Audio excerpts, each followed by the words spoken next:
ये क्वेश्चन है कि evaluate definite integral 0 to pi e की power 0 dx upon 13 time e की पावर 0 प्लस में 12 cos x। तो जब भी आपको इस तरह के क्वेश्चंस दिखे तो आप क्या अप्रोच लगाओगे? पहला आपको देख के ही आइडिया लग रहा है कि सर e की पावर 0 तो 1 होता है, तो पहले उसको रख लेते हैं, है कि नहीं?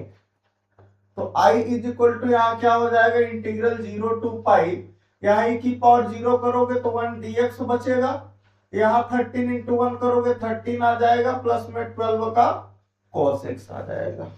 अब यहां तक तो कर लिया। इसके बाद आपको क्या दिखेगा, क्योंकि हम लोग ये जानते हैं कि e की पावर 0 क्या होता है, 1 होता है, उसी का यूज हम लोगों ने किया हुआ है। अब ध्यान से देखिए, यहां पर कास का अगर मैं 10 के टर्म में हाफ एंगल का फार्मूला लगा दूं तो कुछ हमें आइडिया लग सकता है। चलिए ट्राई करते हैं।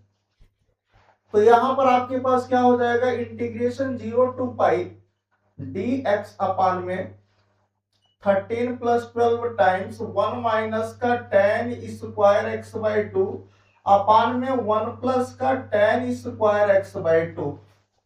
ठीक है कि नहीं? अच्छा, इसके बाद आप क्या यहाँ पर अप्रोच लगाओगे? अब अगर आप इसका एलसीएम करोगे तो ये वाला टर्म आपके नोमिनेटर में शिफ्ट होगा एलसीएम के बाद, है ना? तो थोड़ा सा हम लोग स्टेप को यहाँ पर स्किप करेंगे, उसको ध्यान दीजिएगा। इसका मैंने एलसीएम किया, ये ऊपर गया तो 1 प्लस का tan square x by 2 dx मिला। ये आपका एलसीएम करेंगे तो 13 plus 13 tan square x by 2 12 का मल्टीप्लाई होगा, प्लस में 12 माइनस का 12 में tan square x by 2। 1 plus tan square x आपको मिल जाएगा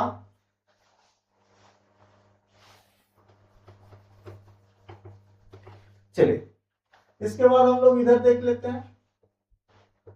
तो ये आ जाएगा आपका i is equal to integration 0 to pi 1 plus tan square x by 2 किसके बराबर होगा, सेक स्क्वायर एक्स बाई 2 के। तो यहां आपको मिल जाएगा sec square x by 2 dx upon में 13 और 12 ऐड होगा 25 होगा, 13 tan स्क्वायर एक्स बाई 2 में से 12 tan square x by 2 minus होगा तो tan स्क्वायर एक्स बाई 2 बचेगा।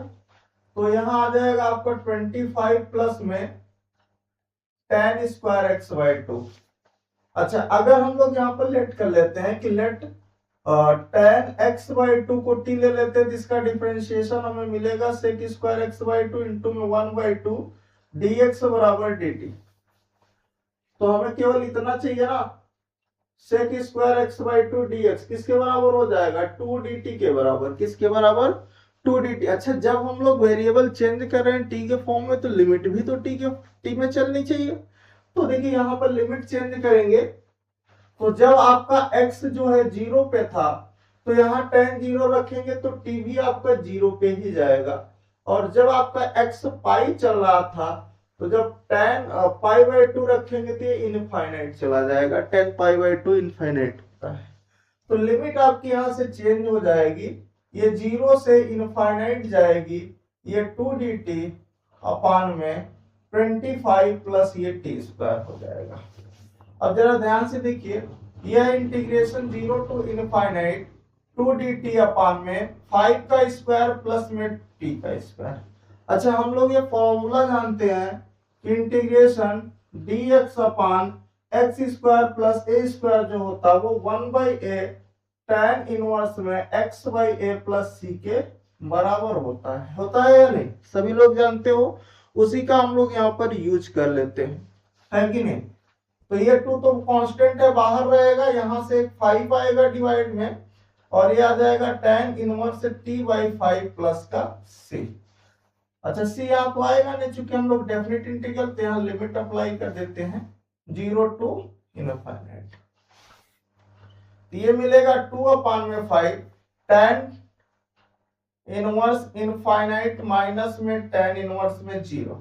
tan इनवर्स में इनफाइनाइट का मतलब हो गया आपके पास कितना, पाई बाई 2, है ना, और माइनस का 0।